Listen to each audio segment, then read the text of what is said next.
같은 신을 믿지만 서로 죽일 듯이 미워하는 종교가 있습니다. 바로 이슬람교의 수니파와 시아파입니다. 매일 같은 방향으로 기도하고 모두 같은 경전을 믿지만 서로를 비난하며 1400년 동안 긴 싸움을 이어오고 있죠. 오늘날에도 갈등은 이어져 수니파 극단주의 무장단체가 시아파 사원을 폭파하면 시아파 민병대가 수니파 마을을 습격해 보복하는 사건이 일어납니다. 이제는 단순히 교리 차이를 넘어 지역 패권 경쟁과 결합해 국가 간 싸움에 이용되기도 합니다. 그렇다면 수니파와 시아파는 도대체 무슨 이유로 서로를 미워하게 된 것일까요? 모든 것은 예언자 무함마드가 죽으면서 시작됩니다. 632년 이슬람교의 창시자 무함마드가 세상을 떠났습니다. 후계자를 명확히 지목하지 않은 채 사망하자 공동체는 혼란에 빠지지만 그렇다고 뒤를 이을 만한 사람이 아예 없던 것은 아니었습니다. 무함마드의 사촌이자 사위였던 알리 이븐 아비 탈리브는 이슬람 공동체가 만들어졌을 당시 무함마드 옆에서 매우 중요한 역할을 했습니다. 그는 압도적인 무력을 보이며 모든 전투에서 선봉에 섰고 1대1 결투에서도 패배하지 않는 등 신의 사자라고 불렸죠. 여기에 정직함과 관대함, 공동체에 대한 헌신 등 도덕적으로도 결함이 없었습니다. 그런데 알리와 가족들이 무함마드의 장례를 준비하는 사이 과거 무함마드를 도왔던 메디나의 토착 세력이 앞으로의 무슬림 공동체에 대한 논의를 위해 회의를 소집하는데요.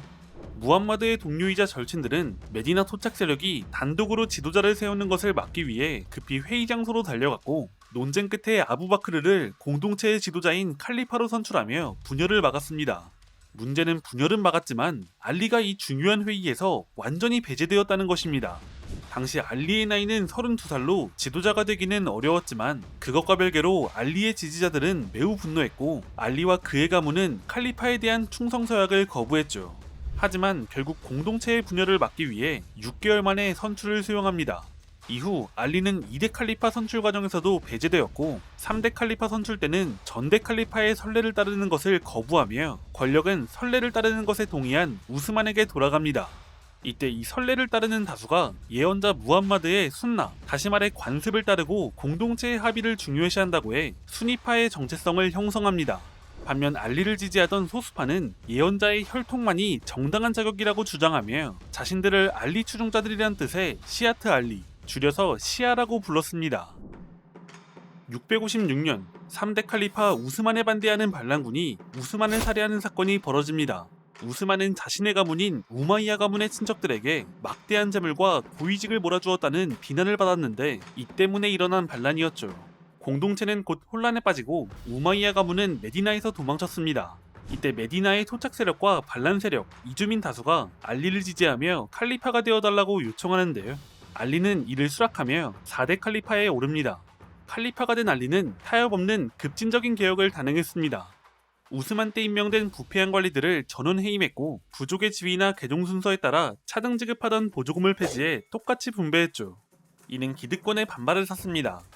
무함마드의 부인 아이샤는 알리가 우스만을 살해한 자들을 처벌하지 않는다고 비난하며 메카의 쿠라이시 부족으로 구성된 회의를 통해 후계자를 다시 선출해야 한다고 주장했고 시리아 총독이자 암살당한 우스만의 사촌 무아비야도 암살자 처벌에 대한 이야기를 하며 시리아 총독 자리에서 내려오는 것을 거부했습니다.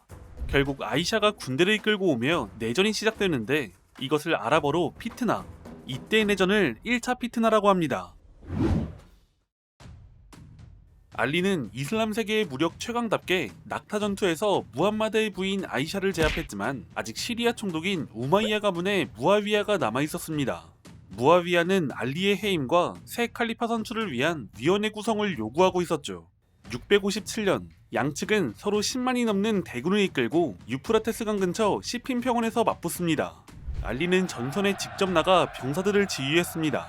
그가 이끄는 군대는 강했고 무아위야는 패배를 직감했죠.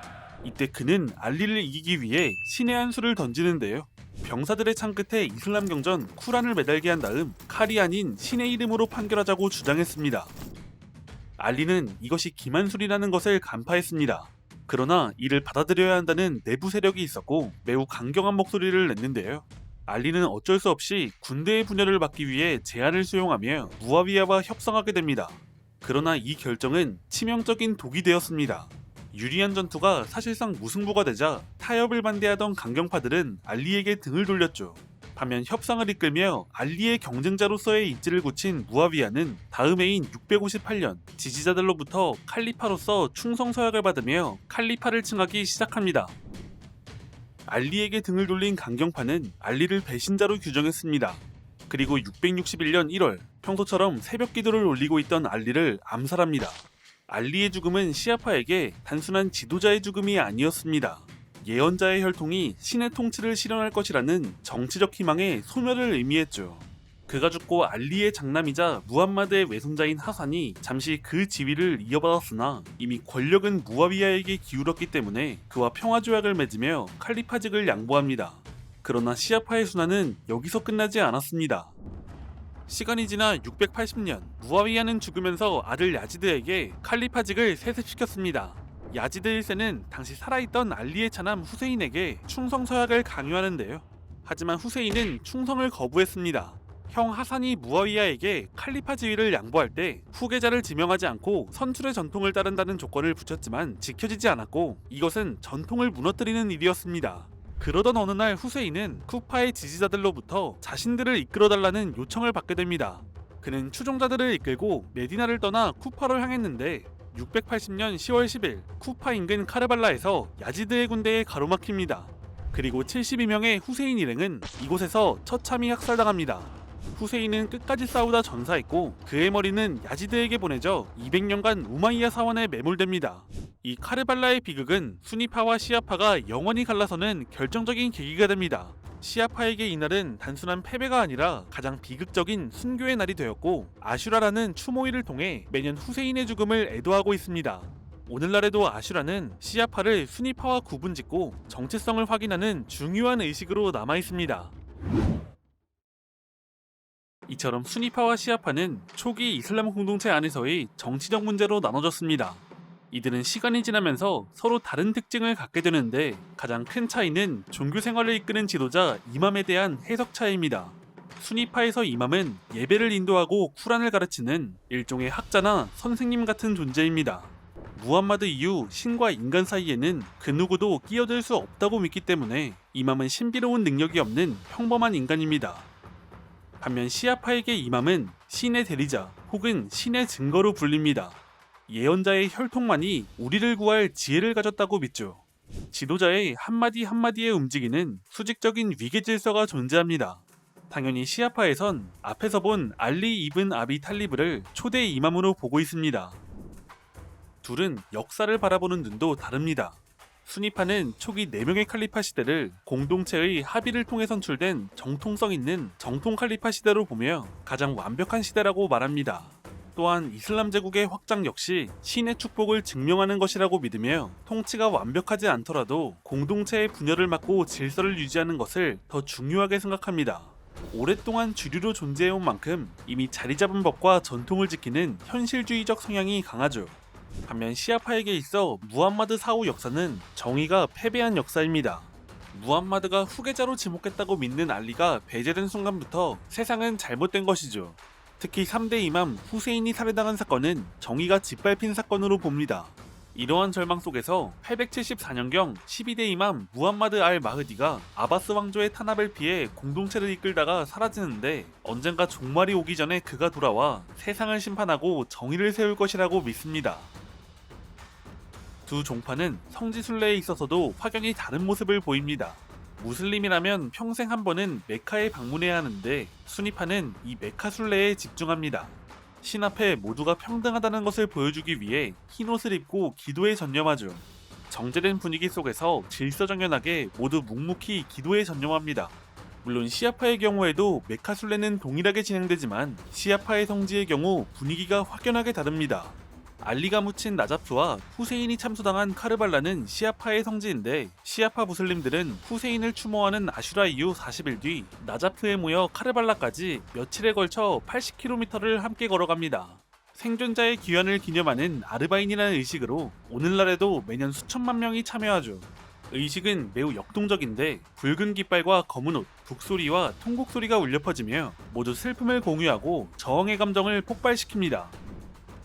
마지막으로 큰 차이점 중 하나는 이슬람법, 샤리아를 대하는 태도입니다. 수니파는 그 이름부터가 순나, 관습을 따른다는 것에서 왔듯이 예언자 무함마드가 남긴 기록과 그 시대 관습을 따르는 원칙주의 스타일입니다.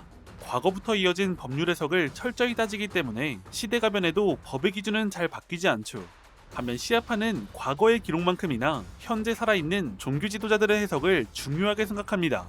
어떠한 것에 대해 오늘날의 상황에 비추어 볼 때 허용된다 라고 선언하면 그것이 곧 새로운 지침이 됩니다. 실시간 업데이트라고 볼 수 있죠.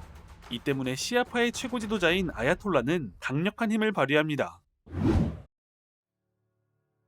20세기 중동의 상황은 격렬한 종파 갈등과는 거리가 있습니다. 당시엔 냉전과 민족주의라는 거대한 정치적 흐름이 지역 질서를 주도했죠. 특히 지역의 강자인 두 국가, 국민 대부분이 수니파를 믿는 사우디와 대부분이 시아파를 믿는 이란은 서로 종파는 달랐지만 함께 미국의 중동 정책을 지탱하던 친미 왕정 파트너였습니다. 그런데 1979년 이란 혁명이 발생하며 분위기가 완전히 바뀝니다.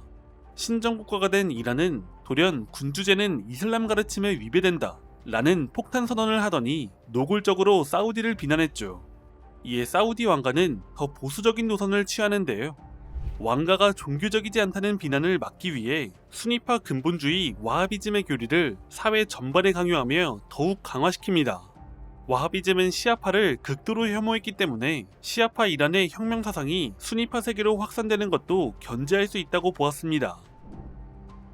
이때부터 이란은 일명 시아파 초승달을 축으로 서쪽으로 영향력을 확대하고 사우디는 수니파 왕정국가들과 연대 그리고 와하비즘을 지원하며 본격적으로 충돌했습니다. 오늘날 예멘, 시리아, 이라크 등지에서 벌어지는 내전은 사실상 사우디와 이란이 현지 세력을 앞세워 버리는 대리전으로 보고 있죠. 종교 갈등이라는 외피 뒤에는 이란과 사우디 두 국가의 지정학적 패권 다툼과 아랍인과 페르시아인 사이에 수세기에 걸친 민족적 긴장이 자리하고 있습니다. 이러한 갈등 상황은 알카에다와 IS와 같은 극단주의 세력에게도 공간을 내어줬습니다. 이들은 수니파 불만 세력을 흡수하며 세력을 확장해 시아파를 배교자로 규정해 학살을 자행했으며 이는 다시 시아파 민병대의 보복으로 돌아오는 증오의 악순환을 낳았습니다. 2023년 3월 10일 사우디아라비아와 이란은 외교관계를 정상화하기로 합의했습니다. 사우디는 포스트 오일 시대를 대비하기 위해 이란은 경제 제재 속에서 숨구멍이 절실했고 서로 체제를 안정시키자는 실리적인 결단이었죠. 그러나 여전히 예멘과 시리아에서의 영향력 다툼은 물밑에서 치열하게 벌어지고 있고 서로를 향한 근본적인 불신은 사라지지 않고 있습니다.